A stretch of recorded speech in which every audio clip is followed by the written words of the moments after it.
how and when did you first sight Rastafari? Well, as I was telling you earlier, I still can repeat. I was a very stubborn, rude chap who nobody could impose nothing on.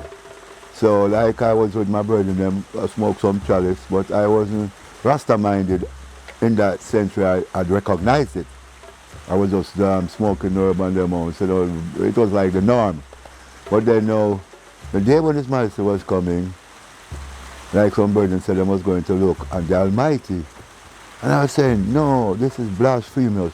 What could you think this man is the Almighty?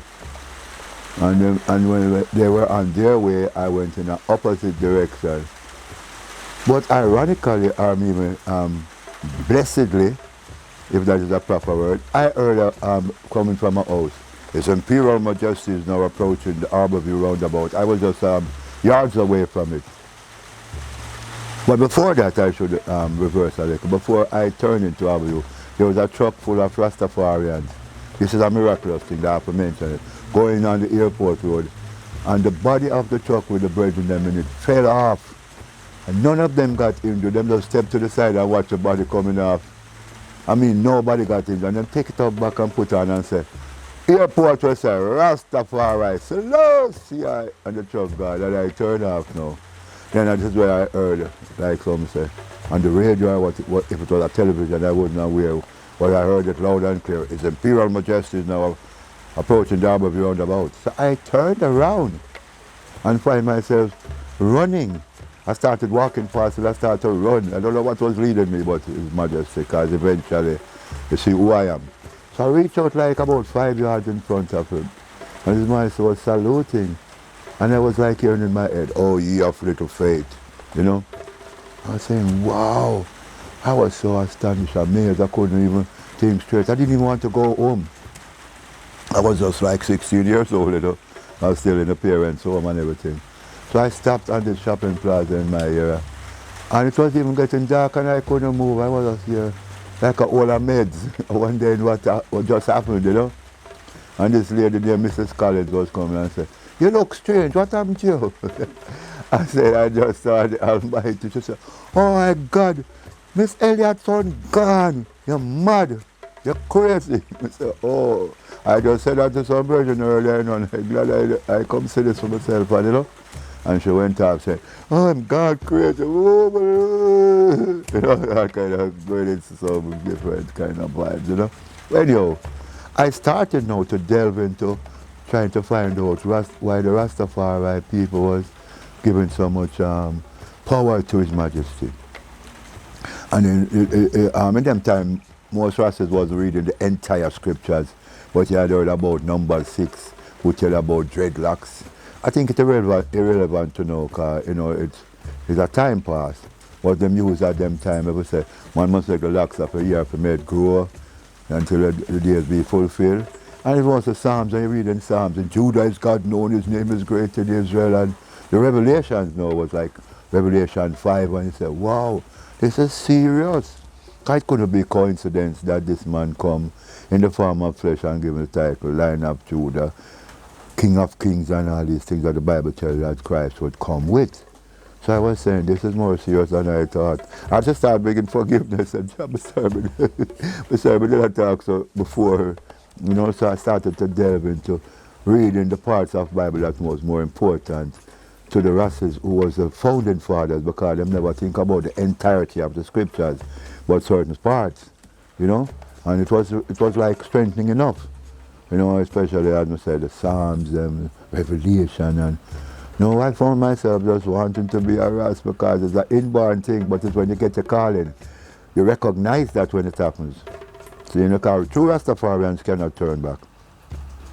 It's a lifetime thing. This is your calling. This is not like, you know, it's something that you could say, it don't go like that. It's too much, you know, too much relevancy in the scriptures, too much things, you know, that really point to His Majesty, you know. So I was just like treading, and I started go bingy as a comb some, you know, 60-year-old youth go bingy, and man said, bun bald or bun comb or bun white boy, all them things, because it's my complexion. I used to get enough burn. I dread was brave enough to come to my face and say, blood white, I must say, blood blacky. Who you think you are? You can open there and shut the gate for me, you know? So anyhow, the Bingy stage was a nice stage. I still love Bingy. You just went to a Bingy recently. I was in town, not able to go as far, so I went to 12 tribes for the coronation, the 94th coronation of His Majesty and Empress Many.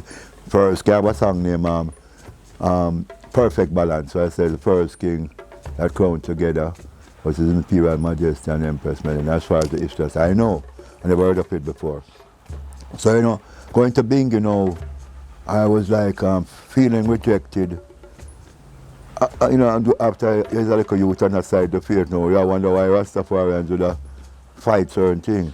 Then, you know, delving further into His Majesty's teachings, which if you're a Rastafarian, you must not oppose His Majesty's teachings, because you're called by His name.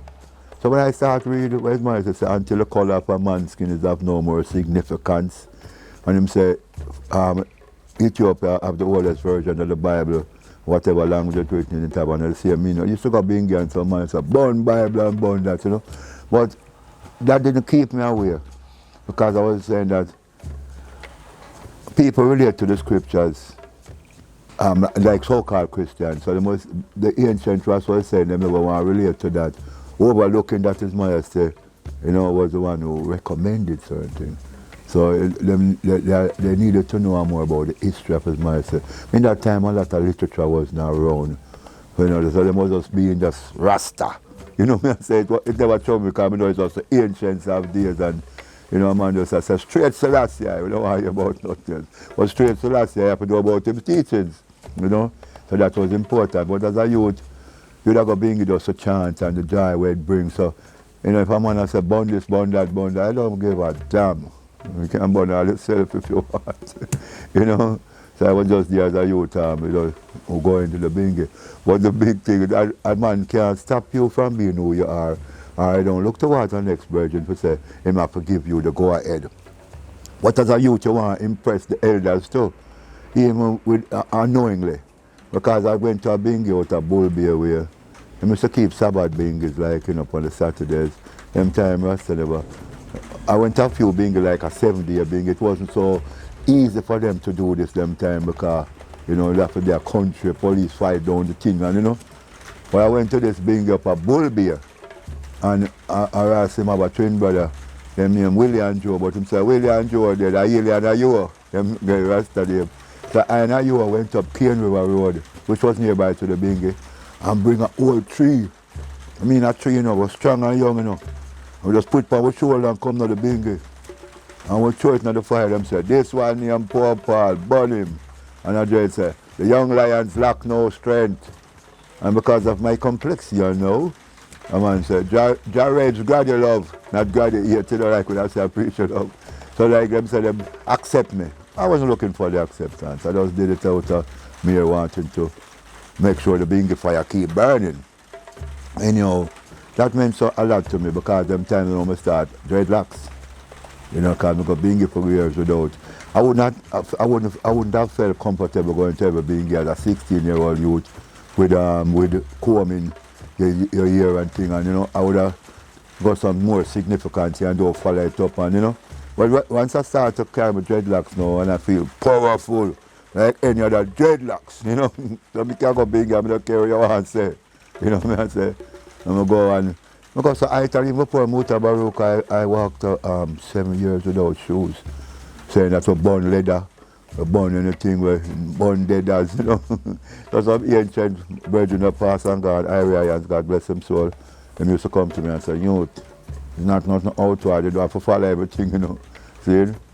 So, look at one remain, I tell you, used to have some shoes that a shoe company named Butter used to make, and it make out of rubber. And it have some little holes and things. It's when you put on that and the sun hot and the dirt that come from outside, when you take out your foot, you will run from your own self. It stink. You can take it out a mud hole. So I was saying, wow. So once now, even after that I went to Bingy, a 21-day Bingy in St. Thomas, you know. When I go Bingy, I don't carry pot or pants or tent or nothing. Just strong little youth. So I go Bingy at St. Thomas. My aunt had just said, I think I was about in my 20s, send a nice tarmac and leather shoes for me, you know. And every time the Bingy has come to me and say, The ital fire. I say, yes, I say, so yeah, we have the dead cow kid. Take off my dive shoes and sail through the river. And go back home bare feet again. That was the start, I think the start of going without shoes. All of that I tell you before I came after, I realized my 10 commandments, them I feel it. I say you have to resort to something. Anyhow, eventually, we get some more normalized and so what is relevant is more, you require the art for a kingdom. So I was a bright scholar in school, so you know what I mean, I was able to differentiate writs and isms and schism from certain things, you know, stubborn like a red boy, you know, you know what I mean, I say. So I could choose a path for myself, you know, so along the line now, when I was like 26 years old, I started doing an album, Black Star Liners, with some 12 tribe brethren, and they was trying to encourage me to join 12 tribe. But as I tell you, I'm a stubborn youth, I don't just join things, so they were saying like, look, 12 tribe is the way to go, you know. You know, when I say, all right, it sounds good and everything.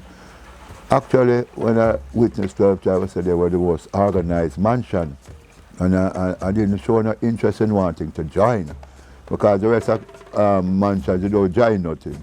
12 tribe is something that you join, you get a Jews book, you pay Jews. I can't when you join them, money can accumulate them, send you to Africa. So this was very like, wow, back to Africa movement. Only 12 tribe look like the manifesting it, you know. But I had some truthful virgin of me and them used to go bingy. So one Sunday, 12 tribe used to keep meetings like every Sunday till them get what them call the 49. You get 12 executive virgins and a shadow of them, which is 12 more, but a woman sit out as Sister Dinah. See? And then them have to have 12 shadows. Like them would have say second of every tribe, so it come up to 49. See? So it's 24 and Sister Dinah. So 24 and 24, and you know it go, and them have the 49. So when you have the 49 now, they would start keeping monthly meetings. So I was like trying to avoid being forced into wanting to join 12 tribes.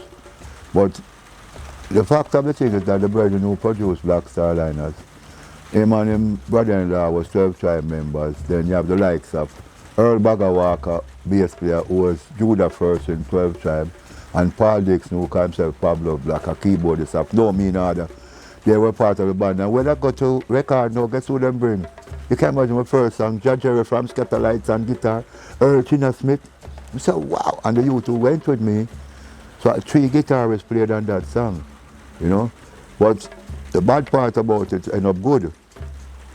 I went there sing, although Dennis Brown younger, I want to sing like Dennis Brown because I can sing. And Dennis Brown is my idol, so I went to the studio singing, Several miles of Black Star Lighters, you know. And the man I said, don't sing the tune so high, man, I could drop the key, man. And I said, no, it's someone make my song. Or Chinas me look for me and say, go with them, man. So, well, it's a hit song we are give you, man. So, you know, between him and Pablo, vlog them, they da da da da da da da da. I want to harmony to the, and it sounds sweet, but when I go, I say to Booty, name U-Boot, they make a 12 tribe bird and them spoil up my song. You know? Anyhow, it worked out. Say, that was my best singing to me up until now. But what is to be, is to be. So I go along with it and we record the song. You know, I was still feeling bad. So one Sunday, when I tell you about the Sunday thing, till them get, I didn't even know what the procedures were until I joined 12 Tribe. But I realized now at that time when I joined, it was like them had found the 49. So one Sunday, it's one to me, one Sunday now them come to the house that I was staying because father said I mustn't live. Luckily we have dreadlocks in the area, but them start dreadlocks before me at the same time. But their parents migrated and them ended up with the house. So you have this rat named Booker, Jabuk. I think it was at the beginning when and Jack killed them. All of us came at the same time. So Jabuk house was like a refuge for the races them that was ran out of their homes. So I was over there, although I had the Black Star Line and thing, you know, we never get no monetary strength and we never have enough for rent a place, so I was glad for this place of refuge. So one Sunday, because Rasta love to be truthful, over Booker House, Booty now, the producer, came and said, Fredlock's inside, one can go meeting. I told him, Lennon said, Fredlock say I'm not here. They can't worry that. I mean, I'm not inside, you know, so I'm gone. The next Sunday, you know why I visioned the Saturday before? My life is very serious, you know. I was so not against, or so against 12 tribes, you know, people forcing me to join. You know what I visioned the night before that next month meeting? I visioned I was in a congregation, and I was the only one who, and 3 other girls who never born the red, gold, and green tam. And a brethren was around a projector showing so we are about to show a movie on the Lion of Judah. And it came on the screen, and his master face, and the camera just stopped. And the man said, I have to fix this back, I'm going to wake up. I said, is that vision this? When I look outside, would you believe this? The early Sunday morning, I see a little Rasta pass with a red, gold, and green tam. And I know him as a 12 tribe member. I said, Lenky. Coming up to date with 12 tribe now, you know. So I said, Lenky. I went 12 tribe up the next meeting. He said, you know it's today? I said, well, all right. And I go over my people, them mouse now, you know. Because I have a book and I say, yo, my sister joined 12 tribe from 1972 or 3, and this was 1976. So she's a long-standing member.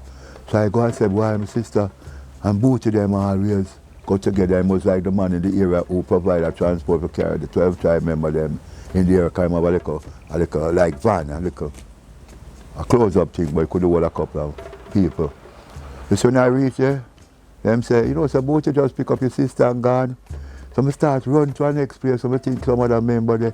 And we reach again, them say, yo, him just pick up 2 more and gone.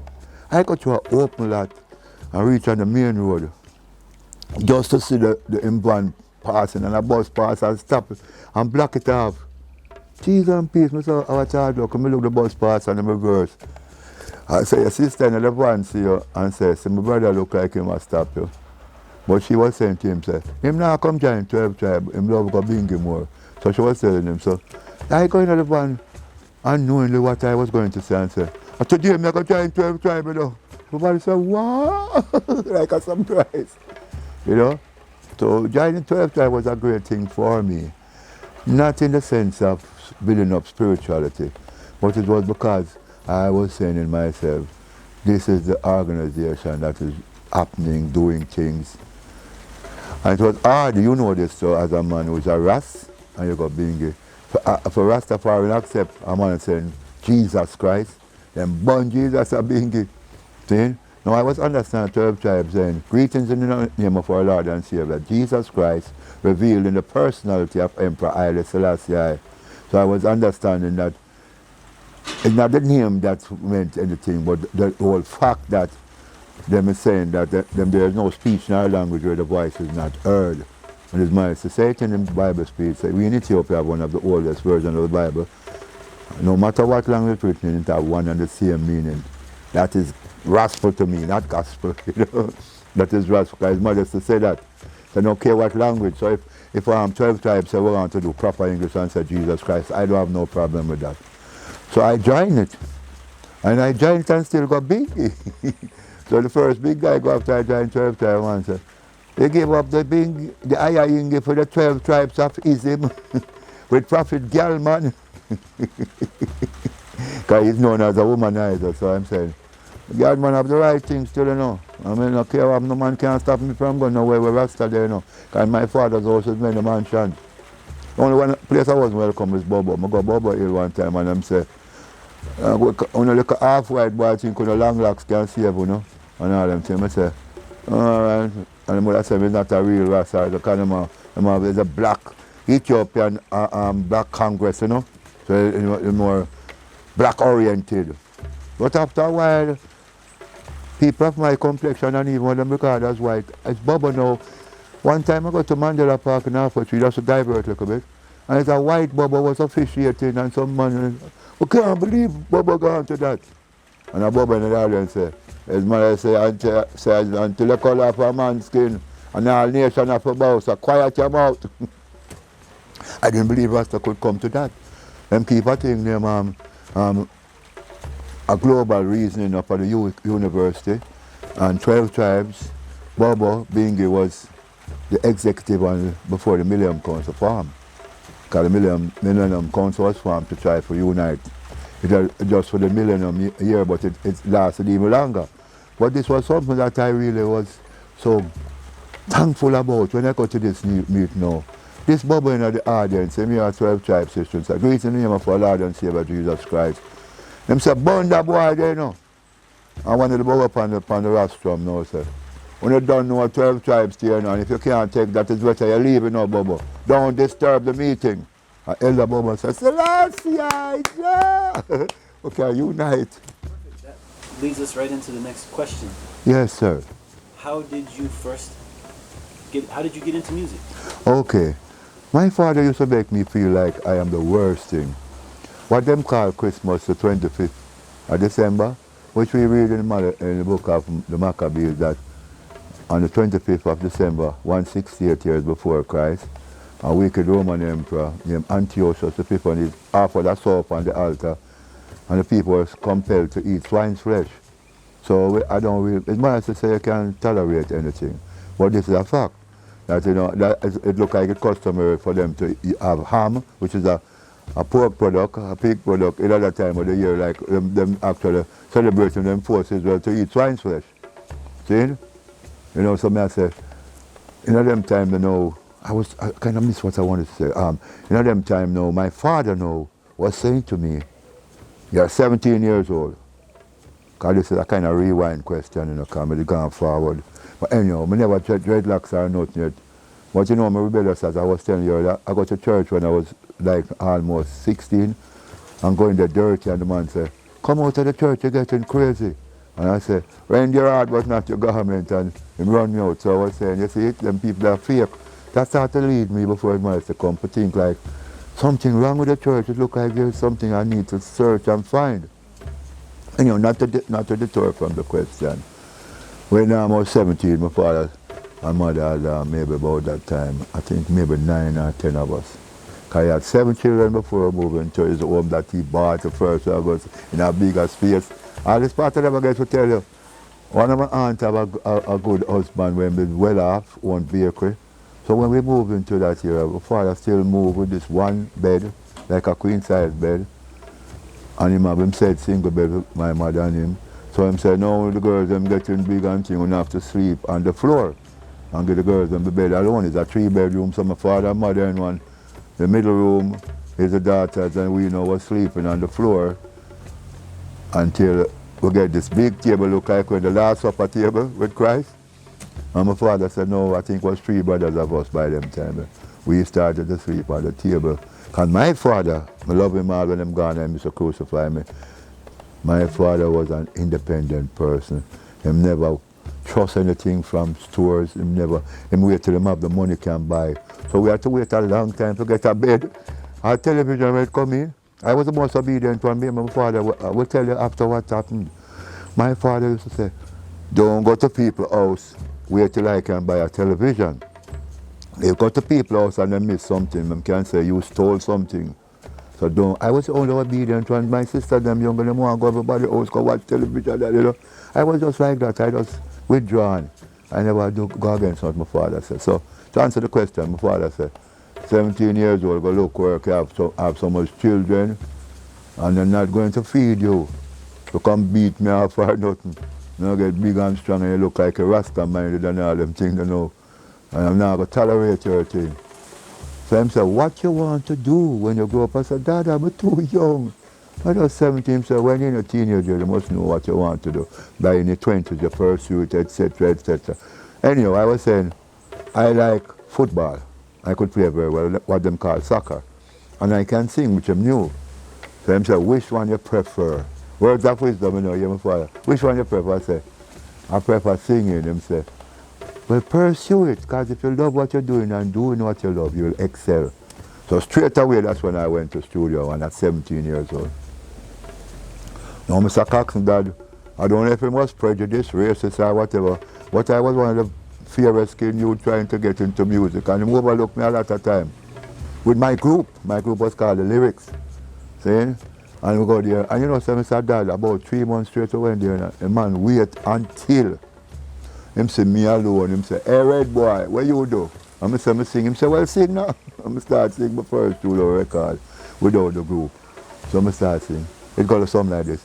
Please hear my pleas and believe me when I say my girl has left me and she's gone far away. I said I get it, oh what a blow.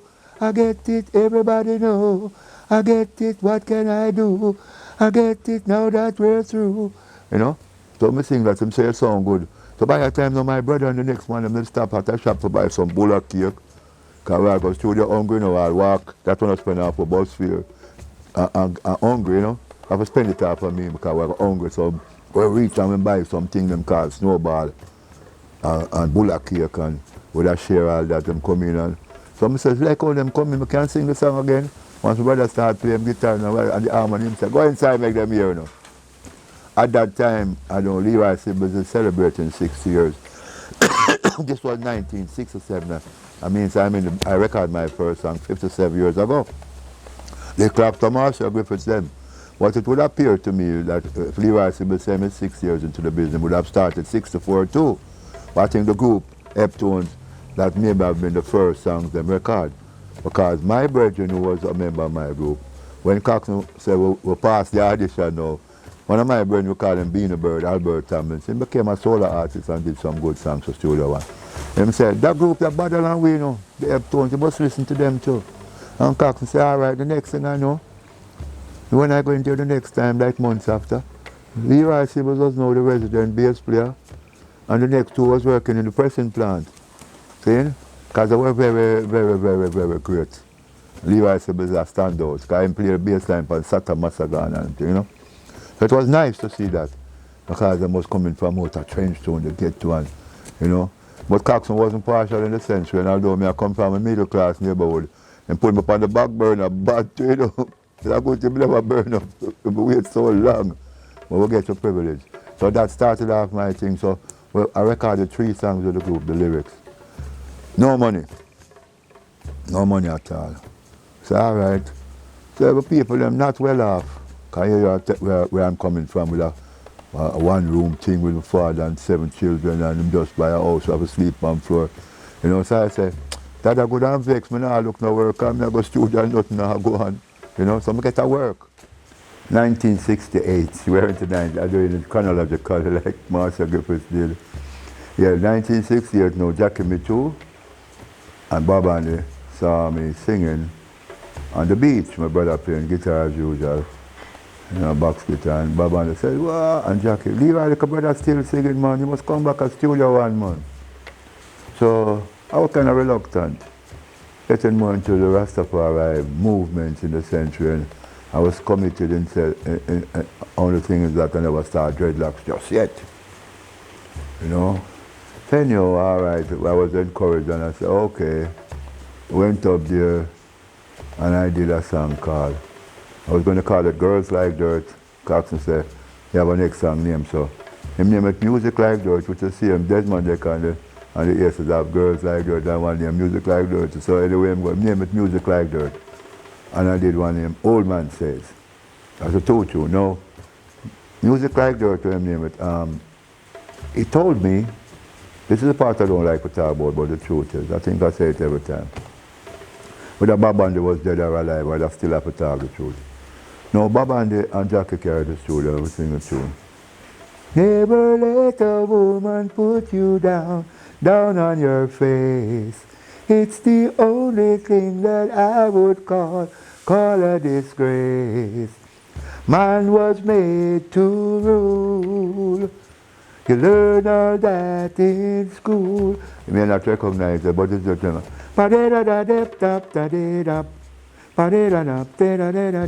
and make Bob Andy sing. How do you feel when your baby is gone? Well, Bob Andy sing that now. He used to have a thing named Music City Presents, which is a Coxon thing that came on the radio. So Coxon was telling me to come every Monday. He said, you can listen out for Music City Monday coming because your tune are going to play upon it. So me hear, and I said, what? I call my mother, Mama, my tune I could play up on the radio. And here, how do you feel? Say, but it's not you that. No, my brother played guitar on it, and I didn't know it was up to this. I only saw my brother get breaks and leave the house. Next thing I knew, I could recognize my brother from the clothes he had on. It's like a photographer took a picture of him and it came out in the newspaper. Man of Unsound Mind, mash up Kingston studio. That kid, not tell my mother, said, look like it's Leroy that, you know. And I hope it's not. Well, I heard that he went up there and threw a big prank into the engineer room, mash up the studio. And Kingston asked him when he come in there, what you want? Him say, I don't like how you treat singers. Well, we're still trying to answer how you got into the music. Right, so my brother Demise caused me to like not getting paid for the next set of music and them give Bob under the rhythm and how my brother do and how I ended up. That was like my calling for Rastafari. I forgot to more in depth. So I was feeling so bad about my brother. I was actually, as you asked before, my brother, because of being protective, this is where I stopped. My brother didn't want to see me indulging in smoking or go the Rastafari way like him and everything. But I understood afterward, because when I was just a youth, I 13, him see me smoking cigarette and box me up and run me home and say, what are you doing, you know? So I didn't realize until him passed that my brother loved me too much. So he wasn't trying to impose Rastafari on me.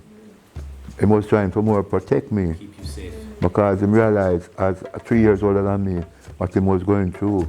And eventually see his police doing what them did. So, you know, he was really concerned about me. So all right. That made me even more unhappy then. To say that we never get to find out the real love of our app. So I hold my comfort. And eventually, I decided that I can just go pure bingy and I'm not going to record no more songs because I do 5 songs. The last time Kingston gave her £10, because the song was singing, was played and royalties from it. Him get that. So he said, sign for the royalties. You know what Kingston make us sign to? That we sold him the song, we have no more right. So the £10 was like him saying, buy a song. He said, geez, what a wicked man.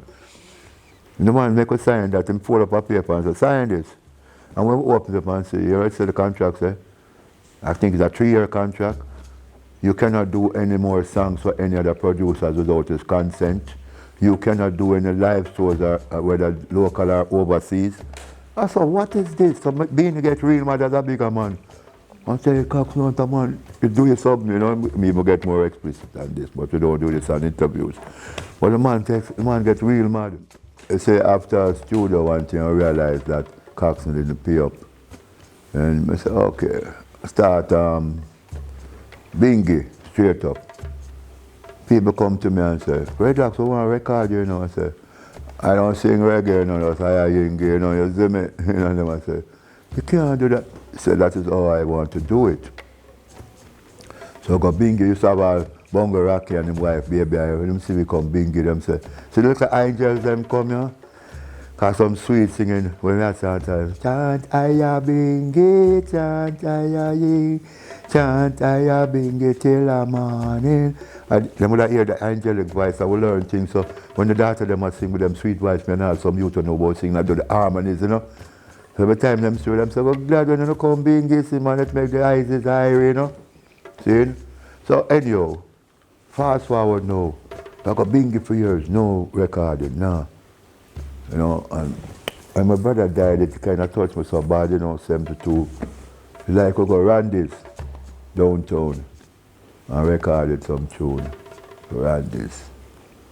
And when we audition with Black Starliners, when the first 3 songs we do, I take one name, Give Thanks, next one name, Heat to the Right. It's about 1971, 72. Brother died 72. I think it was about 72 later, in the early 72, and I'm the next two name, Love That Is Real. When we went back now, we decided me and my next brethren, they never migrated yet, decided to sing as a duo now. because one migrated, so we sang as the lyrics same way. That was the group name. So we do them 3 songs there. It's like me go back and tell my spot now that is Randy's like she's a P in VPs. Vincent and Patrick, you know. Yeah, so I go and sing Black Style and that to her. She said, too much of them Rasta thing now go work, you know. Because she didn't encourage me to sing the one, you know, I haven't found a girl I can't call mine. So why am I wasting my time while there's a love that's real? I want to know how it feels. That was the love song we sing for them. So she want me to stay up on the level there, you know. Anyhow, it's our stepson remind me when we had do Black Style, you know, at that same studio we rented, you know, the independent producer. And me I sing it to the band cat as me I said. Because I wrote my songs, I didn't write dub poetry or poems, I write songs. So I came with melodies. So when I sing it, Clive come upstairs, that is Randy's son, Mr. Vincent's son. And he comes here and say, what about my stepmother? How come my stepmother never want you record a song? It's going to be a hit, you know? You know? So anyhow, after that little time of Randy's now, that was the best time. He was an honest person, I must say. And paid with. Oh, you know, me, Mr. Unfortunate should be my next name. I get 900 blow pound, you know, brother. I mean, I said, I think it's pound days, yeah. 900, that time it was Jamaican dollars, plenty money. I know it was 900. Yeah, my brother when I sing with me, being a bird, Albert Thompson. Yo, I could go race track now, that's Saturday, you know. So me, I'm glad to get my money. I see all the shoes down King Street, I want to buy all them things and some clothes. I'm saying, money bring money, man. And me have the race horse thing, like me have some groom and thing. You know, we took a taxi from downtown and it cost enough money to go clear a Cayman's track where the horses run. No, reach down them. As I reach, it was second race. Me don't know nothing about race horse. I look on the program and say a horse named Prince Andrew. And say, Beanie, I want to buy this, you know. I say, a donkey that can't win. It was an outside that wouldn't pay plenty money. You see, me look and see me have the last money leave now and last race. Every time I mention a horse, him say it can't win, and them a win. Him say, you have beginner's luck. But anyone talk to a groom, so last race I'm a broke, you know. I'm a bet on the horse run out too. Don't have no money. All I bought out of my 900 was a bammy. I used to eat fish, cause, you know, a bammy and fish me buy. I mean, I've done more for so. And you're unfortunate now. A guy have a truck, a dumper truck with them dump soil and thing. I don't know what this man have against me. So whatever come from East Kingston, so everybody jump up on the truck and I say, yes, Donald. The man stop and say, only you can come from my truck, man, I like you, come up on my truck. And the man must say, no man, you can't leave him, man, you're mad, man. So them pull him up in the truck. No, me that trust herb from this brother for the whole week. Because I know Mr. Randy, I go give me money. I do him fear and everything, you know, I'm to lose half my money. And the man fly past above you and came a clear bull bay, you know, 2 miles away, you know. When I come out of the truck, I see the brother of my own, I call him Rata. I say, yeah, I know you have my money now. I say, you want to see? I say, want to see? The man lick me with a big stone, you know. And a bigger man, when he lick me with a big stone, I say, what this brother do, man? I just go up with someone and start stone him to, and lick him with stone to and start running up and say, you can't follow me, and you can't pass above you. Remember that, you know. See? Guy, the man I beat me up through, I was, you know, like I'm saying, I know I will get money so I can't owe him, you know. I have the right to feel bad about it, but you know, and everything. So that's, I go through a lot of things. So, you know, anyhow, I come 1975 now. I realize we don't have no luck. Back to the beginning, no record, nothing, you know. Nothing happened for my music, I lose out of money. Sad, but unfortunate in every way. So, anyhow, I write this song Black Starliner from 1968, you know. And it has something to do with the 7, because it's 7 years after 1975, I recorded it.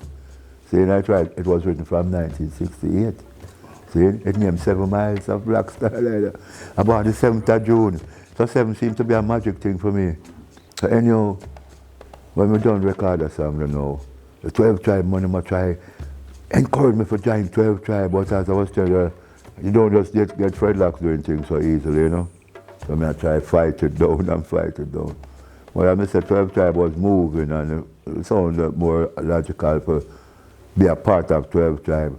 But you, if you check out the main mansions them, and if you want to include the church, every one of them serve them purpose. You know, say Bobo, I was thinking negative towards 12 tribe because they have diversities in the doctrine now. Man, I said, I'm not Selassie more than a Christian king and him died and, you know, what a thing. And that wasn't what we're going there for. When we joined, it was that kind of teaching. So I would have said them fool the people then. Because them used to preach when them say him reveal their personality of Emperor Selassie. He was thinking that them see him in a divine nature. Right. I know it looked different, like them get demoted. Right. So, you know, I was at a studio one day, Caveman studio, and a Bobo I tell him about 12 tribes, you know. And I said, Bobo, he said, you remember 12 tribes? And I said, used to be, you know, because I don't like certain things about them. Although I still have a Jews book, I never leave it. But I say, I don't really find that it's the best place to be. You know, Bobo tell me, say, yeah, oh, yeah, joke, Rasta. A joke thing you there, you know. You see 12 tribes, God man come together, the tribes. Bobo come together, priest and prophet, and now you been get a form of worship. And me a Benjamin, I say, ever join to him, say, no, but you can't tell me nothing. See? And I say, all right, Bob. So now we find Bingy, man. Ivi is a Levi, that's why I'm calling himself Ivi. Bobo and Bingy and everybody identify with tribes now too. The only thing is the unification of the different mansions is lacking. We still have people who make them rituals and certain things, keep them, you know, on some like ism and schism. But it isn't, I go to 12 tribe again upon a regular, and I go Bingy same way, and anything, anywhere, any mansion I feel for God, I just go. Bobo not too welcome me because of my complexity, you know, but me alright still, if I want to go, I could have go, but I don't find, I find the Bobo doctrine very erroneous, but I don't have nothing against it because within all of the mansions, you have people who have the right teachings. Alright, in a 12 tribe, you have some people emulate Godman like him, higher and all, Selassie. You know, Bobo, you say Emmanuel, I them think, you know, and them, I don't think that Trinity is the real Trinity because Father, Son, and Holy One is one flesh to me. Emmanuel come together, priest and prophet, great works, see him as him is. Because you can't say Selassie and Marcus and Emmanuel is one person and them things. You have some fanatical Bobo I tell you, say, I the one man, you know.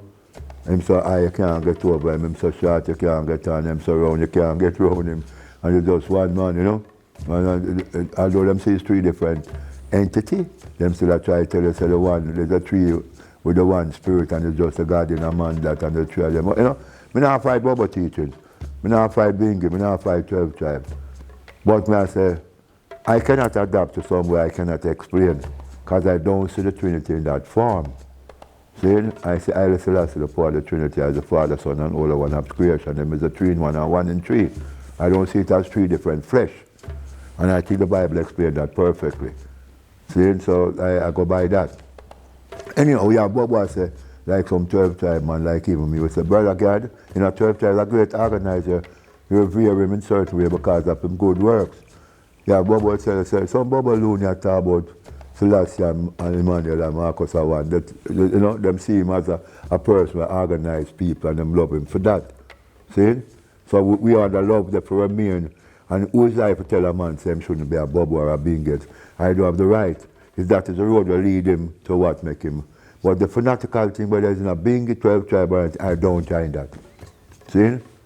And I'm not PP clock with 12 tribes or nobody. I'm just a Rastafarian.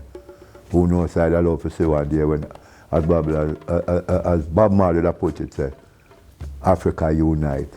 Rasta people can come under one banner. I don't have to be no 12 type thing, them is the umbrella or Bingy thing. So they would just come together, man, and make it one thing. With all differences, you know, say Bobo states or 12 tribes here, so we just come together and just worship together and feel nice together and everything, you know. And so you feel like anybody different. Because, you know, this is causing a division, a disunity. Because everybody thinks, as I said, like, them umbrella is the only one to come under. When the only umbrella was supposed to come under is Rastafari. With all the differences that we have, it's a Bingy stairs and Bobo stairs, so that's it. That's what I was telling you earlier on before we started the interview. I went to, I think, Upper UA, a global reasoning, and them had representative from the Bobo, Bingi, 12 tribe, and the executive bench. And a Bobo was getting out of hand because her sister said, she was in the audience, and them say, oh, I said, that sister never hand up. She wanted to say something? She said, yes. She said, start up. I greet you in the name of our Lord and Savior Jesus Christ, reveal the personality of His Imperial Majesty. A Bobo just said, no like boy, that boy named Jesus, me and him not a friend, you know. And the elder Bobo with upon the rostrum, him just say, you don't know 12 tribes here if you can't, you know, like that about the ID, but don't disturb the thing, brother. See? And when him a drive, we give him a drive now, you know, because we have a harbour view and him a go down the road. And him come with me and a ras named Jabuk and Jack you. And him a say, oh, him not see we a Bobo camp and we talk about Selassie more than we talk about him, man. And I say, Rasta, you look for good, you look like Bobo to you, brother. Look now, man. You must try to impose. And I say, Bobo, you have it all wrong, man, because we don't see it like you. And I show them ungodly, like him come and show like I'm saying in music and see a man of him empress. And him come and I say, your virgin is a Bobo. She said, no, him say, you know I'm the man until you have a Bobo, you know. If you leave that boy there and come, you know. See? And I said, but Bobo, you're disrespectful, you can't say that. See? And I say, Bobo, the only order we right and thing, you know. And he might tell me to start singing about Emmanuel to kind of mention Marcus and Selassie. See? I say, if I sing about Emmanuel, I say I see him as a great leader, but not how you see him. So I sing song about it. I say him not only the Black Star Liner. I say, see, Brother Gad and Prince Emmanuel, they all did well.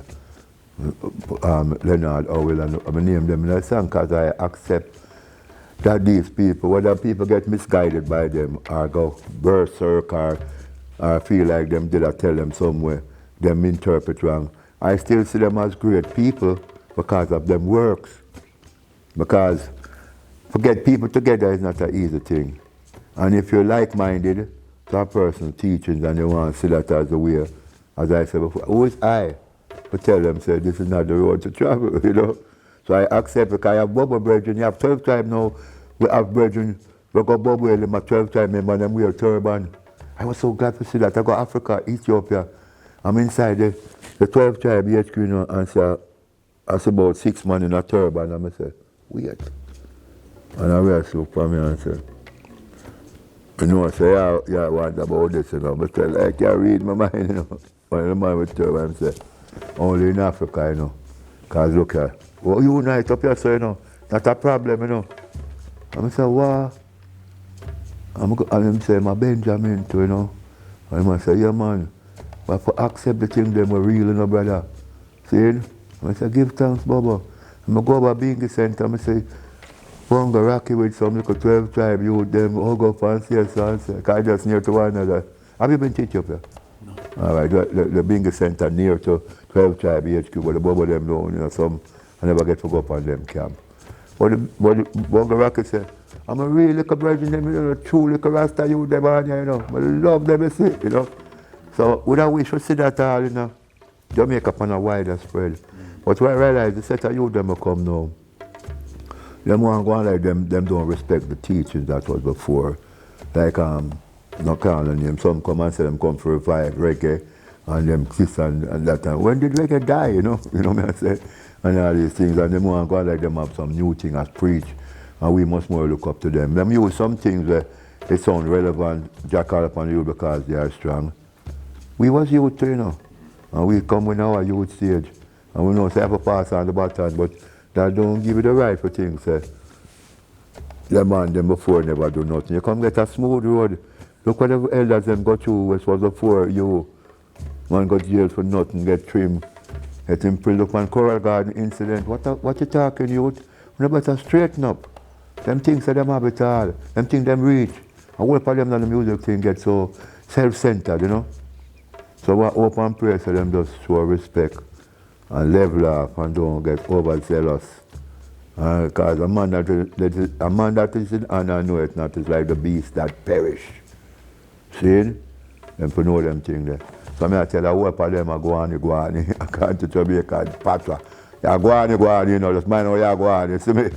This ties into a question that I always think about when we talk, and that is, what advice would you have for the younger generations of Rastas based on what you've seen through these years? All right, my answer is in a song. You know why it's in a song? Even Bob Marley get more popular than me, and him spread the message worldwide. You can't deny that. As him bring Rasta to the forefront through reggae music. Whether it's reggae music or not, a youth to deal with. From his a Rastafarian, Bob Marley said, give us the teachings of His Majesty. We don't want the devil's philosophy. So in your music or your daily life, just remember, if you're a Rastafarian, you cannot oppose His Majesty teachings, because you're called by His name. So the youth them, I said, they must remember that. I even remind myself, because none of us not perfect. I'm not throwing a stone after no blackbird or nothing. But I say, remember at the end of the day, although not perfect. The Bible says, God is like a schoolmaster. Christ is like a schoolmaster to lead us to God. So consider this big world like a big schoolroom.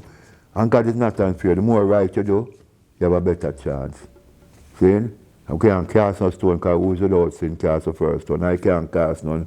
But I say on a daily liberty, try to project a thing that you can make your light so shine that men can see your good works and glorify the Most High. Because if you preach negativity and live negative as a Rasta, it shed a light on Rasta as not being the right people. You know? And if you come to the flock, don't come with your own doctrines or try to mislead people or try to worship all other people because have some people know if an artist excel, them going like it's some god of the earth where you're supposed to give more. A man is just a man. And you mustn't be scared to tell nobody at all the truth. There is nobody like you, because we are filthy rags. When it comes to we're not perfect, so there's none above us but the Most High. See? We have a lot of people for a piece of bread a man will transgress to a man can give him something, you know? I don't join that. I don't join that, and I am not, as I said before, I'm not throwing a stone after the blackbird, but I see these things. So I just say, the question, what you see going on, I see a lot of them things going on. Man, I revere a man because he excel in a life and go on like him want to come indoctrinate you with some imposing upon you, say you should have seen that man there, so. And the man them have some weird ways, otherwise they couldn't follow. You know what I say? So follow the both side. That's what me say. His man is to come to lead us, in the right way. Whether a man wants to see him as a king or a priest or a prophet or just God Almighty, whatever I see him as, remember when you read about things that man used to say, it's so inspiring, him don't go out of context with nothing. If you see him as a mere man, you have to see him as a wise man. Because the man used to tell you about the Bible, everything him tell you about the races, him tell you about everything we could think about, like him cover every angle. That is what interests me in a sense. Why his man says not just a regular man. He means have a divine nature, although we are divine in our own self because of God liveth within man. And say, his man say come with something we never seen nobody else come with in our generation. So, Fred, you're how old today? You're how old today? I turned 74 June, gone. 74. Yeah. And you looked His Majesty in the eyes when you were 16. Yes, sir. That's 58. That is 58. 58 years ago. 58 years ago. Yeah. So you've had this. You've had this faith since that time.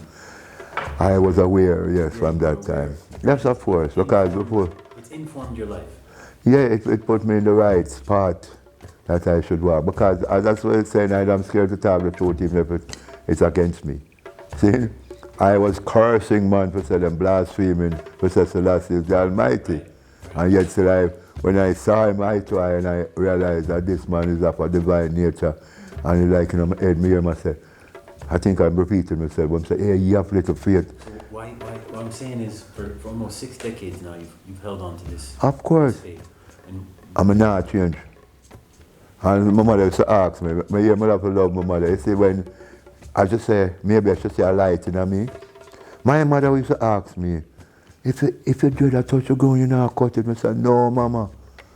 I say, you not cut it at all. I said, no, mama. It's not a ritual, It's just how I feel good to be. No, my brother touch the ground and gone around the corner sometime. See? Because long as from my 18 plus, I had dreadlocks. And that's from 68 going into 50 69. years. Yeah. So I say, a long time that I don't see no reason. All the tribulation I go through, I say, I don't feel uncomfortable like me, I feel like a lost sheep. You know, because this is part of my garment. It have nothing to do with spirituality, so to speak. Because you have wolf and sheep clothing, you know. But for me, it have some significance. It have, I make go through so much thing, I really forgot to do this. I say, boy, like me, the fault at the altar, you know. I say, this, why this would offend me, you know. But here I tell you about my mother now. One time, although she always asked me that, one time in the plaza out of where we grew up, and one of my brethren gone inside the supermarket to buy something. We sit down and wait for him. Some police come and say, you can't sit here. I said, officer, I live in the community, I wait on my brethren, him gone in the supermarket. Him said, where you do? I said, you can't come and start pull me by my dread. That time I dread for about some, maybe 10 or more years. And the man that hold by my dread like an animal and I pull me, say, I carry me to the barber shop. I said, what you do, man? When I look, me just hear a voice say, let go my son now. You think I overnight thing this? You can't, don't, what you do with my son? And I look around and see my mother. You know the policeman do? Box my mother. What? And you know who mad like sad?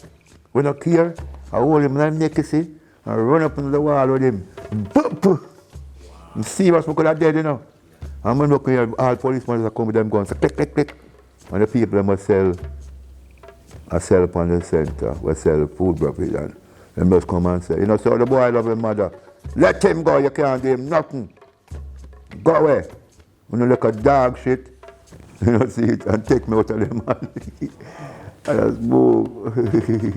So I go through a lot, and next time I walk with a Rastafari named Alric. He was a police before and him saw dreadlocks, and one Sunday where I walk. And some police stop and say, Alric, from police to Rasta, you must mad. And so jump in the car. And so me must come in. So I say, I wasn't a police, you know, so me can't go in the car. Are you and your friend that? See? And he must say, what do you mean? It's a bad day for you. We are walk with the wrong person and push in the car. Reach from the barber shop now, you know. Going to the barber shop. Him to the barber. Why you trim them two Rasta, you know? You're the barber now. And me, you want them come kill them, not here, you think me can't go do that? You know, I say, you know, you're the man, say, brother, just let me go, I never do nothing, you know. You know, you look like you run the area. I say, I'm glad you know. Yeah, man, that was for stories and it's the truth. The next one, a policeman see me again on the plaza. May I go overdo it? No, go. Okay, me left on the plaza next day. A policeman come. Move and keep on moving. I say, I'm not going anywhere now. I live in the area just cooling off. The man started say, I saw you oppose the policeman said to him. I said, but I not do nothing. I stand up in this broad day upon the shopping center and just a cool out. And you come and tell me. So the man started drape me now for saying I'm going to lock me up. And I said, listen, I'm going to man. And I drop off. A police car come. And the man, the police tell him, I fight him and lick off him hat. And him threw him rough up himself. So them throw me in the police car now. And say, you think you run the place? I trim you out to get trimmed today now. I said, what did the man? I'm going to the station, you know. Them look on a lower police where we are a blue team. Them call them market police. Them live in the area too and the next one. So them give the one now a scissors and say, trim the Rasta here. The man said, and say, I mean, you want judgment come now. So how many times police have threatened to trim you? About 4 times. And it never happened. The man started shaking and said, why you not do it? Why you not do it? Couldn't do it. Him couldn't do it. So the next policeman there now say, what him do? Him say him see me on the shopping center. And him a pass and I say, burn police. I say, me brother? The lie you tell, you know the police, I'm sure him live in him say, one thing them boy they do them smoke ganja and thing, them not trouble nobody. A lie you tell upon him. And the police will carry me on them come from a different area. And them I say, go on, the one where in my area. I say, I know you not do nothing, Rasta, go on where you go. See? And next time, we live on some dump up land, police raid, burn down all the house them, burn up all the clothes, and line me up and said them a carry to the station. When we reach up at the station, them said them want to charge me for 18 counts of house breaking and all kind of thing. And that's all kind of thing. We go through something, Rasta. So now, when you ask a question, why would Fredlocks want to trim? After you go through so much things as a Rastafari youth, this would have defeat the whole purpose of me being a dreadlocks Rasta. I have baldhead Rasta, I have Rasta. Rasta can be described in many forms. But I'm a dreadlocks Rasta. Well, love. And when I start to, when I couldn't call myself Fredlocks, when I said Fred Baldhead. That's so funny. When I said, well, I could have never fit my description again. You know what I say? You see, I'm brother named Alric. I have a cousin now named Vinny. Him go St. Thomas go live, and some man rob him. And when them rob him, you know them do? Them put some herb in the house where him live, and make police raid and find the herb. Now my cousin now, him pure than me have more white in him. Dreaded long to the ground. See, before my won't even reach them land there. And it's like, them lock him up for herb and them thing, you know? And I see him one day on a street corner. I must say, I go St. Thomas, go kill off them boy there. Will make me go to jail, you know. See, I say, in the way I do, man, you can't do that. I know what happened. As me leave him, you know, some police pulled down upon him and realized him have an illegal firearm. And them lock him up. Now, him been married to a sweet little girl. She come from Canada and I work in a bank, and him give her so much argument. She don't want to go back nowhere. She just married to my cousin. And leave the bank work and start dreadlocks and thing. See? So you have some people, racist, some Rastas, them used to come buy herb together from a dread named Negos. I have to go into the detail, but where it got to, you know. Yeah. And Negos see them now, come over there all the while and sell them herb and make them alright. One time she alone come now to buy herb, you hear brother. Where are the little white fragments there? And she said, my husband and I love him, said. Them just a cleave to black for try to go home back. Them are a real Rasta, you know. See? Because I watch color thing, but when them come together and buy with herb, never said that yet. Anyhow, Vinny getting a problem, end up in a gun court.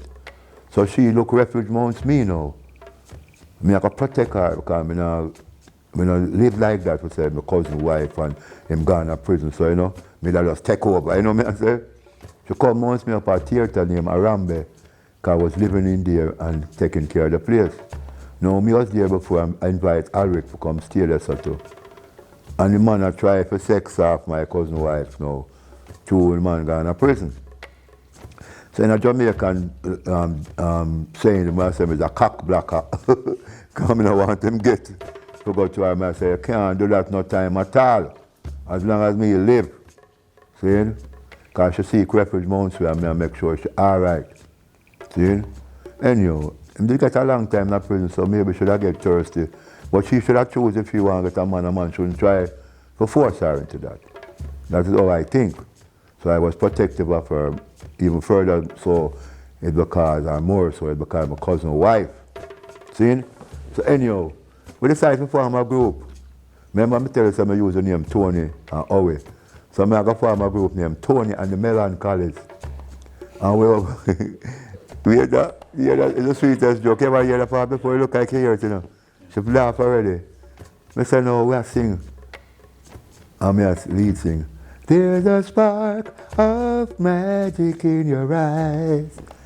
Candleland appears each time you smile. Never thought that fairy tales came true. You know the song, right? That's the first time hearing it.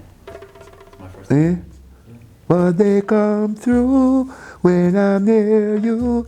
Write your name across the sky. The name better by God go, Stylistics. Anyhow, we are seeing that, it's a Rasta community up at Bulby, you know. And the theater in the middle of some, you know, like the community. I mean, some youth have come over, it was a Sunday, over fence and thing. And I said, a Rasta sing them children a bad man. So in the group name, I said, Tony and the Melancholies, a youth name Shanti say, in a Jamaican term. And he was sound like some batty boy name. But don't have a Rasta, if you have a Rasta name.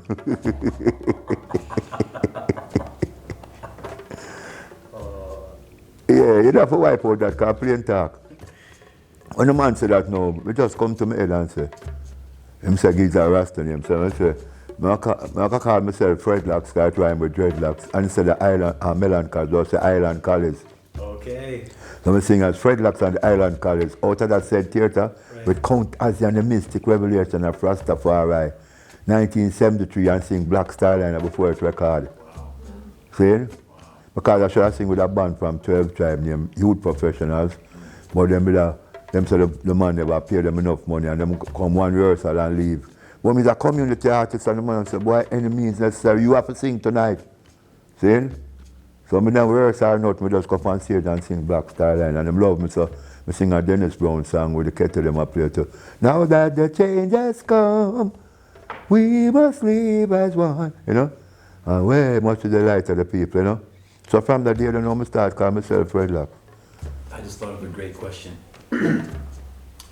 You've told me that Dennis Brown is your favorite singer. Of course. You have several Dennis Brown stories and a personal love of Dennis Brown. Of course. All right. First thing, you're going to get big up in this too. Can't hear this now. I went to a studio for a computer hall and said, I want to do a tribute to Dennis Brown. Because when Dennis Brown, you know Dennis Brown died the same night, me and him should do a collab. I remember this. All right. Yeah. I was coming out of a studio. I was going into a studio when Dennis them was coming out. Right. And a graveyard shift we are going to do. Right. See? And Choja in 12 Tribe, you know, a month have to do with Tribe. Dennis loved me like that to him. Say, hey Levi, me and you for do a collab, you know. Right. I'm going to say, yes I am. Now him have been producer with him. And he's already your favorite singer for a long time. Yes, we tell him all that already. Yeah. I'm saying, give thanks, Levi. You know, because I'm sweet to them, talk nice, you know. So come, when we there in England, go to tour in the 70th, Dennis come, everyone of them show them. Right. And say, I like how you're going, Levi. Right. But the last show we do, when I was the opening act for Dennis Brown for Heineken Star Time. And when we done sing and I come off, Dennis Brown pass, I sing my tune, a tune we do named Dreadlocks Princess. And hear about Goosebump, and my brother, in my pass and say, Dreadlocks Princess, you pretty, you pretty little lioness. I wanna know when. And I said, Levi, a big tune that, you know. My brother said, Dennis Brown, I sing your tune. I said, yeah, I feel happy, you know. Yeah. I said, no. Yeah. I said, Goosebump like to take me all over my body. So fast forward, when him say, I want to do a collab with me. Yeah, the two producers them now. Donald Henry. Why, Dennis, if you're on Fredlocks, I do a collab, but I forgot on my tape, you know. And my producer said, no, sir, I forgot on my tape. So I just said, Dennis, I 2 songs I forgot to then. Yeah. One for Dennis, Donald, and one for my for him. Said, Levi solved the problem there. Yes. So I said, tomorrow. Donald said, I go back to America tomorrow, you know. Don't joke with me, you know. Right. I now change my ticket and do not joke, you know. Right. You don't know what's the next night to get the graveyard shift now, you know. Like the brother said, could I get, I don't remember right if it's 11, like 4 was 11 to 3 or 12 to 4, but it's not late. So we got a studio, we sit down with a whole heap of reel-to-reel tape, you know. And I come in and say, boy, we can't get in touch with Dennis, you know. Dennis not show up. The youth I was engineering at the night when Donald doing work and we are start the night before. Him say, Donald, you think you'd go foreign today? He said, I'm Fredlocks and Dennis them out do collab and Dennis not show up. You know, the engineer said, you must have be pure coke pipe. You see? Oh gosh. So he said, Donald, so much tune you have with Dennis? He said, I have tuned before, man, and Dennis about 4 since we're there, man. So we have enough tune, but I told him say I want to collab with Fredlocks. We still studio till late, you know, I think it's after 4, you know. And I said, oh, Dennis do this, man. He said, I go home, brother. I can't forget this in there, the 1st of July 1999. Never forget that. So I go home. I can't sleep. I have insomnia differently, you know, but it's like something that bother me. I bother me bad and I know I'm going on some little cat nap, you know. I'm here like, sister live down the door. I said, yo, you know, see me just come in too long, I want to sleep. So it just come on the radio, said Dennis Brown dead.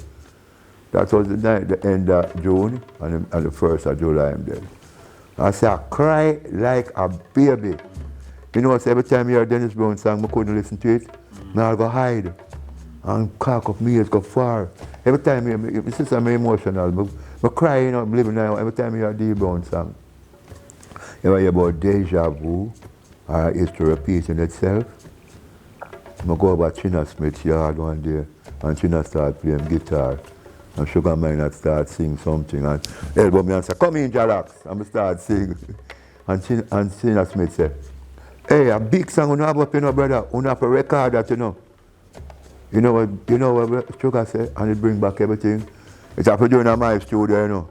I just remember Dennis Moore, I said, Jad, this can't be happening again. And I said, I can't believe what's happening, you know. And she said, I don't mind which part you do as long as you don't do it, you know. And I said, Sugar, you know, so I get old and see that. You have to go remember my part. I said, don't worry about it. I go remember it.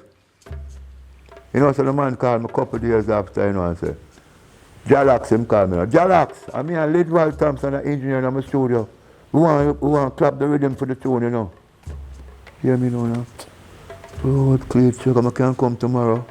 So why? I said, the next studio, I go voice now, you know. I can't come tomorrow. I said, all right, if you said so. And so in the next year, my manager, ex-manager, Bridget, called me. Never expect that sad news, you know. Say, Fredo, Sugar for go out of Canada and him get sick. And him can't make it and daughter go replace him. I said, but I yesterday I talked to him. She said, no, I'm gone, sick man. And yesterday the next day after that, she called and I cried. I said, not tell me that. I tell her, Sugar gone. Second time, I said, rotted.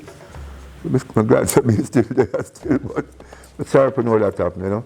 Because I could have never believe that. I'm like my father see when him say, it's have to do him studio.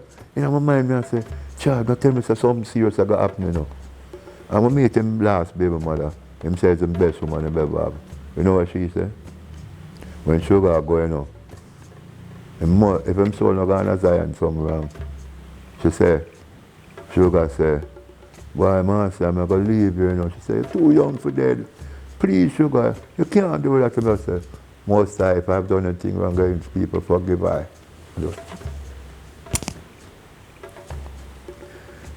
But it's hard trending.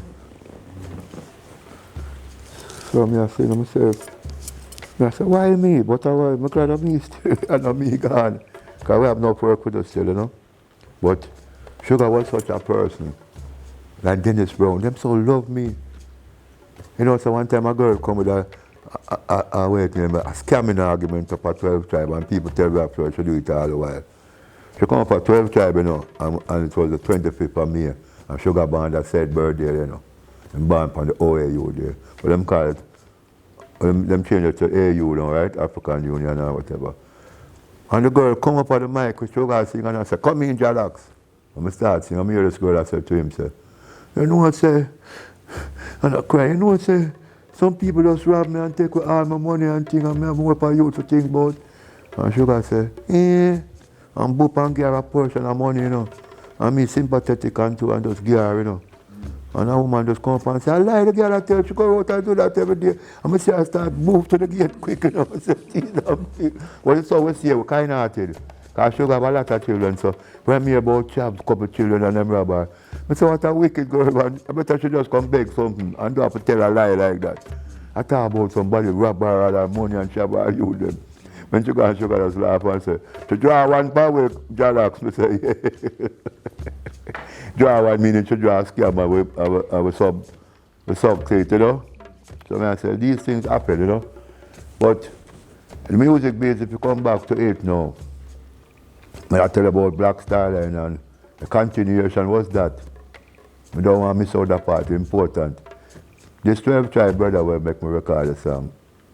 A whole heap of people in Rasta them act like some separatists. See? So this brother living in my ear for long, I never hear that yet, you know. And my brother come from France, he said, brother name Owe. And I said to him, well, you have no new tune? I said, you know, from I'm 68 and I write a tune about Black Starline. And he said, make me hear it now, man, and him start playing guitar. And I start sing it. I remember a cousin him play on a paint can, like a drum. And a little brother record it, you know. And go up at this 12 tribe man house.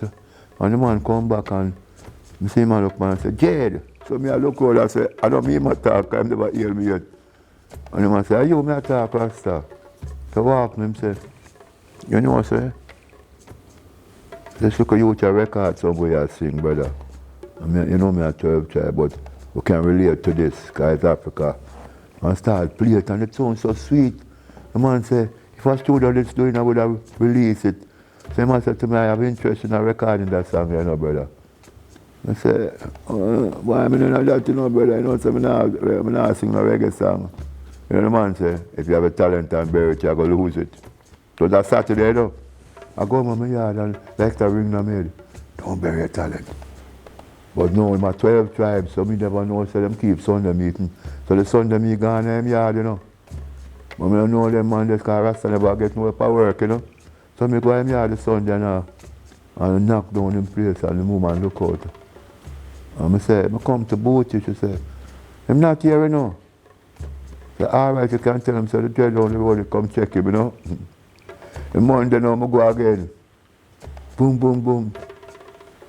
The man is an intellect, you know, I'm a teacher at one college, you know. He became a pharmacist and thing, you know. The man they go do them course, you know, in America and come back, you know. And they so me don't know about him because them segregate themselves, you know, so me never really know up in job occupation or nothing, you know. So me got the money and she said I'm gone work. It was surprising to me. Say, well, that's about them long blacks they gone to work, you know. I go back the evening now. When I think him come from him and say, where I said, Jed, you ready for record? I say, yes I am, but I'm very my talent, you know. And so I record Black Star Liners, you know. And so I record even tune named Time to Change, like we call it last years. You know, I record them two tunes with the likes of great musicians, as I tell you, with Earl Bagawak upon bass, Pablo Black on keyboard, Jad Jerry, and China Smith and my brethren all upon guitar, see? And the drummer is a brand name, Antonio Creer, them call him Benbow, to him put them still, so, you know. And I love the session and record the two tunes. And then now, Booty never have nothing to offer, but we should say, I might try to do something as an independent producer. Money was never my priority or nothing. So, you know, like him white name, bam, bam, bam, and him do that. So, you know, them time, you know, we don't love Dennis Brown music, and I come see him join 12 Tribe too, you know, and me and him become close. So, as I was saying earlier, I don't divert too far. Why I love Dennis Brown? Dennis Brown is a singer. Dennis Brown is the sweetest voice me come out of Jamaica. I watched him when he was like 9 years old, I sing on a show. I sing King Solomon. And I couldn't believe, I said that youth are going to be big. Because I haven't by a couple of years, I think he would have been 68 now. Somewhere about there. See? That means I'm about 6 years older than him. Yeah. That means I'm at 9. Yeah. Me, you know, me about 15, right? Yeah. So me I say, right, me hear me sing, Solomon was the wisest man, but he didn't know the secret of a woman. I am wiser than Solomon, so girl don't play no tricks. Just be calm and be still. Don't run me down for my bread. It wasn't around when I was slaving myself. You know, it's a Derek Arad tune. To Derek Arad, like a producer, it's like him bring him like stable. So I know that tune, then I sing it on stage. I think them nuggets when they need it, but them keep every year and the proceeds go towards people in a volatile or poorer areas. So me I said, no, it's a star. So bam, bam. I need to tell you now, I kind of divert it, but I go studio and I say computer Paul. I want to do a tribute to Dennis Brown. I say, cover songs, they don't make some money from them. You only big up a next man thing. So I was reluctant. But our next man now again, Caveman. Him do a couple track on, you don't have Caveman. We do a whip them Jaja. And you know, and me I go do more and them kind of get reluctant. So I come to a producer name, Mikey B. Buckneck, and I say, well, products I'm interested in that still, you know. Alright, for whatever reason, we do 3 songs and Caveman, I don't want to say I'm David Shady, but I say, you stop at that. But then now, I say, boy, I do some other song independently, some D Brown, And other producers, I think I produced 2 albums myself, about 2 or 3. Out of 9 I got now, that include your 3, Mr. Buckneck 3. So I have one song with Black Dread saying, would I make my voice come have the rhythm, Caress Me Girl. I mix up the things from love song, people can relate to love song more. So I do Silhouette, and people think I do a good job of it. And I do a medley of, what it name there, singing Have You Ever, saying, Sitting and Watching, Let Me Love You, and Coming Home Tonight. It get good play amongst 12 Tribe because them actually don't release officially. But it was mixed and not even mastered yet. But some people trying to steal the rights to that tune there. My brother, new producer, died, and he did give somebody in a radio station in England to play. And a woman called me and said she loved my new song was out, my new medley, and she said, a brother says him as the producer. Now Barry, the producer, died, and I have an uncle who was younger than him. And he make me know, so they know a brother in England, and Barry did send it on to him to go and play. But him now through my life still, Barry's uncle in America, him say, I'm go and deal with the project because I do 20-something tune for Barry. We grew up together, I'm a couple years older than him, I think about 2 or so. And him said, boy, look how long we grew up and he never done a song for me and start saying some rhythm. Him frightened me, my voice have 21 songs in no time. And him say, I'll bring out album, but unfortunately him passed, as I say. So him say, no, him uncle said, I'll continue the project. So I was saying to him, I want to use a medley there upon the album. And him say, all right. Now, Silhouette was produced by a brother who is a manager for a band named Uprising Roots. We did the 16 Dennis Brown and his studio burned down and the wall and burned out. I'm going to tell you about that. He was a willing man. I forget, I'm glad I remember to mention him. And it was, my dad lovers found this way and I do all Coming Home Tonight. When Coming Home Tonight, I play a little rats in a ear to play back and say, that tune the body. And then, you must know if Winston McAnuff is him right, Malcolm X and Dennis Brown make it popular. Now, him have a brother, and his brother was visiting from England. I hear this, I'm not telling a lie, but I'm here Coming Home Tonight. And say, when Dennis Brown do over a song there? See what you know? Right. And a man said, no, it's not Dennis Brown sing that version now. Right. Man said, you can't tell me nothing. So the brother is the producer. Him say, Fred Locke do it over, you know. The man said, Fred Locke, no, I not say I don't rate you, but I never know you could have sing so good. See it? Yeah. I swallow a piece of Dennis Brown because the night before I was supposed to do a collab, you know. Yeah. So like him leave something with me, you know. Right. So I try my best, you know. So, you know, that stage is where I find myself while I go bingy now upon any amount of days. So I actually go a 7-day bingy and a Ras from Portland come and not some food, you know. I laugh when I remember this, you know, man. And for them and not some ital fire, I say, yes, I. And I say, they come out of the Idem vineyard, I say, yo, I. Say, a Cordon market, me coronation. The Idem buy it from, Idem eat from them own vineyard, yeah. Them do it so extreme, they bring him on water from country in the Isle of Basha, oversized. See? I got 21 day bingy up in St. Thomas. I have my brand new leather shoes. Because I follow what Ira and say not nothing out too hard, you know. So I get a nice farmer can shoes from my auntie. And I put it all about and say, I'm for Ital young lion. I say, yes, I'm saying, oh yeah, we're the dead cow kid. And I throw it in the ground, make it sail away and go on bare feet. You know, so them things, there was like a building upstairs, just like, you sure say you kind of you know, violate, but you say the system you can't do without being reformed to what was seemed to be traditional for people from the whole. And Rasta come for sure, say we don't have to do everything we want to do, you know. That's why some man even go to the extreme, say my born Bible, because Babylon use it for them thing, you know. So I follow suit for the whole heap of things to say, like you want to go as extreme the ital as you can, you know. But the mysticism was that, as you use that word there, is that when Jack call you, him call you, it's not no man call you, you know. So, you know, me I say, no care what a man do, brother. I see some things take place. I must tell you about Ethiopia now. You talk about mysticism. Because Ethiopia, the Africa Unite show, Bob Marley thing. And the people them seem to love me. Love me very much, you know. So I beg you now and they say, why Levi? You not go now, you know.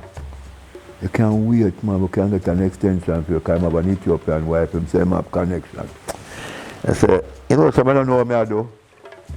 And that's what my answer, because I don't know why my answer so. So I'm not supposed to leave the following morning, but the morning after. So the brother may stay, when I come out, I see him have a suitcase and I'm van back. And you know, and he must say, I go Addis. I say, Zebby, you around me? He say, what you mean? I say, I know this man, I leave him. Say, no man, I carry you, go get some things, and Addis, anything you want to buy. And then you can stay at a hotel and leave tomorrow morning. Because know the place, what, you know? Say, all right. So when me I go up on the King's Highway now, you know, the early man, they just start to light out. It's some long time, 12 time, man, we know from Jamaica, we got there over 40 years. And I say, where you go leave by, man?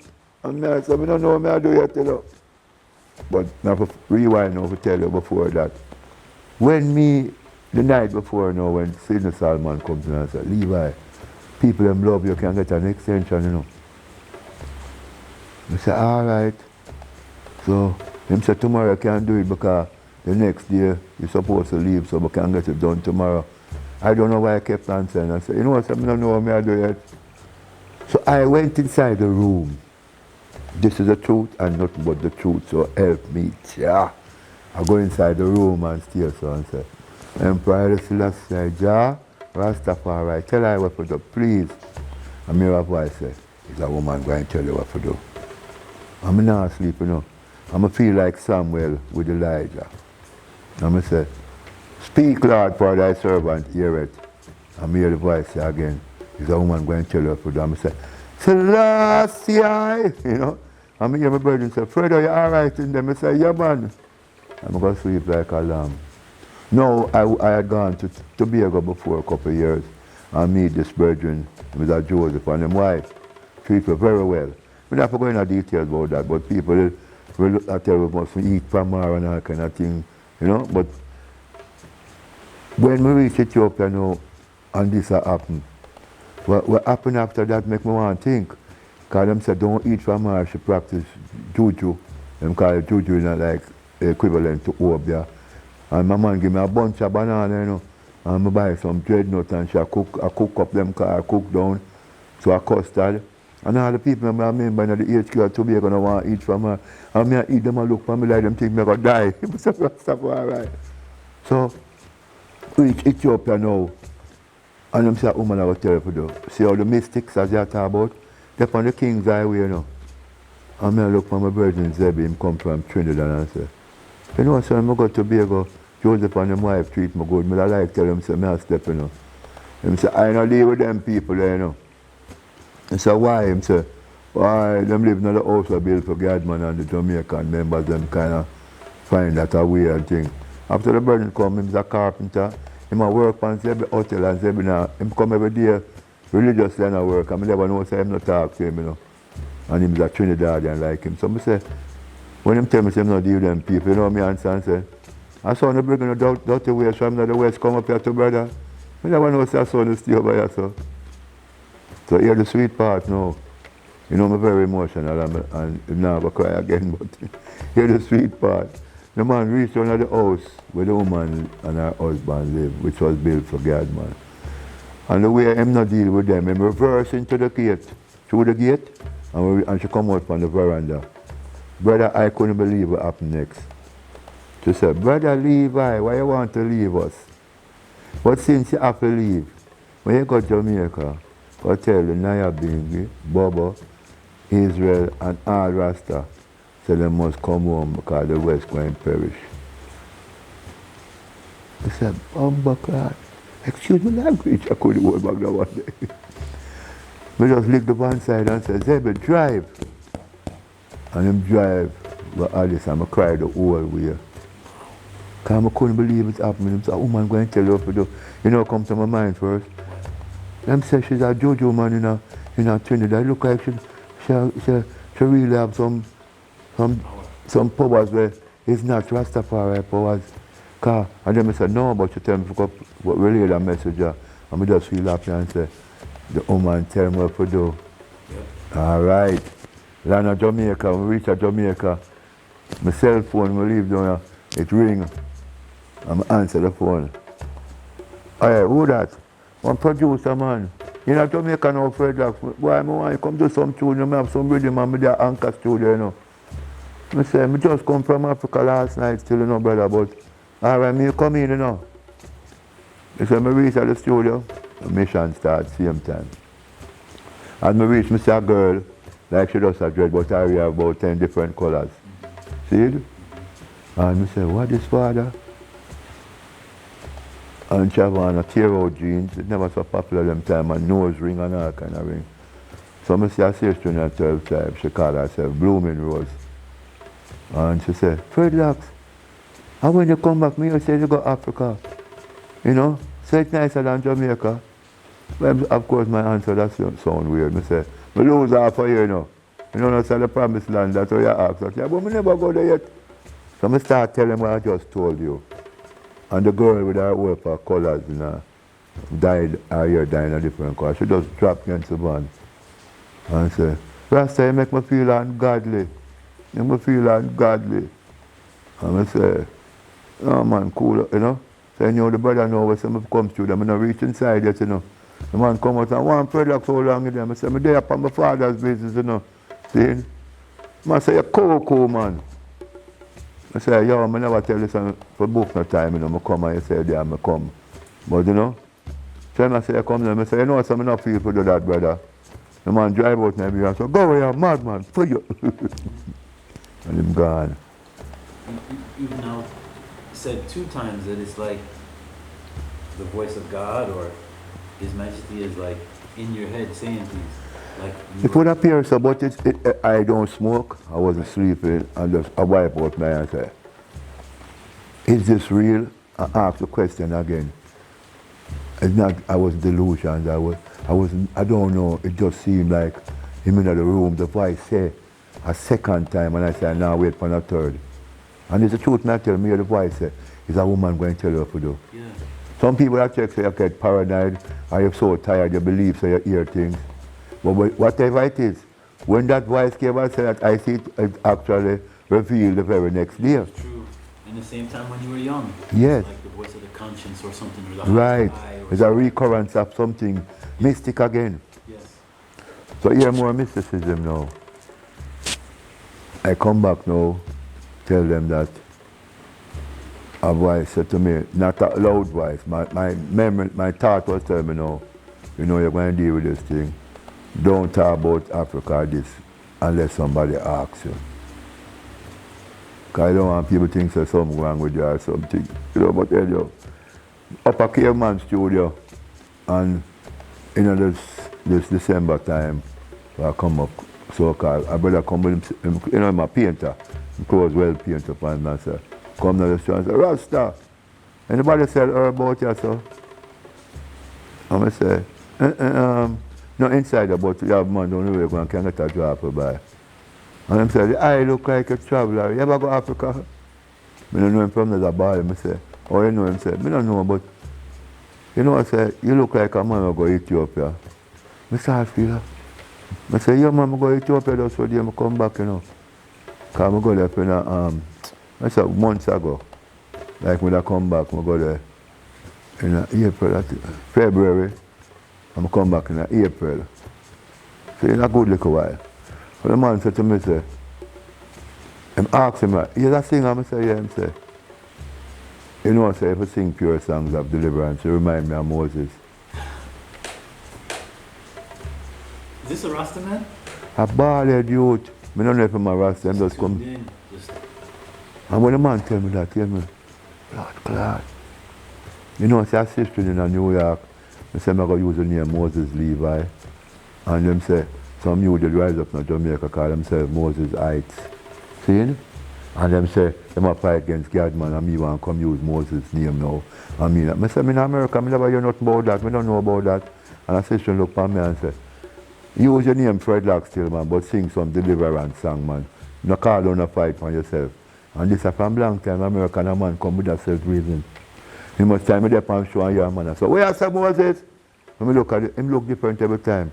And I say, I just look at him, say, me said one man. I say, a long time I don't see him now. I there enough 12 tribes to other outer road. But here a thing. My ex-wife called herself Queen Madam Moses. I get a vision, so I must call myself Moses. And I cut up the man and write out Moses with a piece of stick upon the ground, the dirt. And as I write it out, someone said, Rastafari. She named Marcia Olive Stewart, married to me and named Elliot, and from the tribe of Simeon. And I said, spell Moses. And I call her and say, I say, I get a vision, call myself Moses, and your initial and your tribe and everything. But I say, it's me the woman named Moses. It's me must use her name there. And she used it from that. So you see the revelation there? I never know. And I said, what a thing. So now, I go up a bath fountain one day with Judy Moat and my wife, and that wife at the time. And before that, out of Harborview on a payphone, I call she as my wife. Guess how this happened? A brother throw us some music. Say, I move time up too much. And one of the album name, a woman called Moses. See? And I said, not throw that one day, give me that one day. So I go up on the phone to tell her about it, Hear them mysticism when I tell her, and she can testify the truth, I tell her. A virgin almost got cuckoo when he hear what happened. I get on the phone and I say, Marcia, say, a brother throw us some blow record, a one of them album name, a woman called Moses. I'm going to take it from him. See? And a man come on whenever hear me talking. And the man come on and say, them lock her up in a prison and carry her to Bellevue. And say I'm mad, and when I look on him and it's like a bone them tooth rope around him and the flesh eat out, And he stays and I say, I'm hungry now, Rasta. I say, I don't have nothing right now. He say, Moses, why make them do me that? Why make them do me that? And I say, what the blow this? And my brother, my Reuben brother, I say, Fred up. That thing are too high for me. I say, I can't take this and I go and like him a cook and run off, And I say, what is that? So we go to Bath Fountain one day now and see some revivalist people, and do the water and thing. And I tell them about how the name come about with the wife and about the brother there. See? And as I said, sort of blood, create iron, go down to the fountain, some revivalist people are sing. And say, send us another Moses. And they say one of them were going in spirit and dropping on the water and all kind of mad thing called them have some negromancy kind of thing about them. She just get up and say, see Moses there? See him there? Just send him come. And blow out. To the water start say, no sir, I can't take this. And I said, blow out. So a wife here using him, but I tell her, you're not leave her, And me have the reincarnated spirit to sing songs of deliverance and send people to me. But if you use the name Moses Levi on one record, them start giving me 5. I say, I now use it again. I'm going to follow what I use to sing songs of deliverance. Yeah man, but it's a thing that happens so many times. See?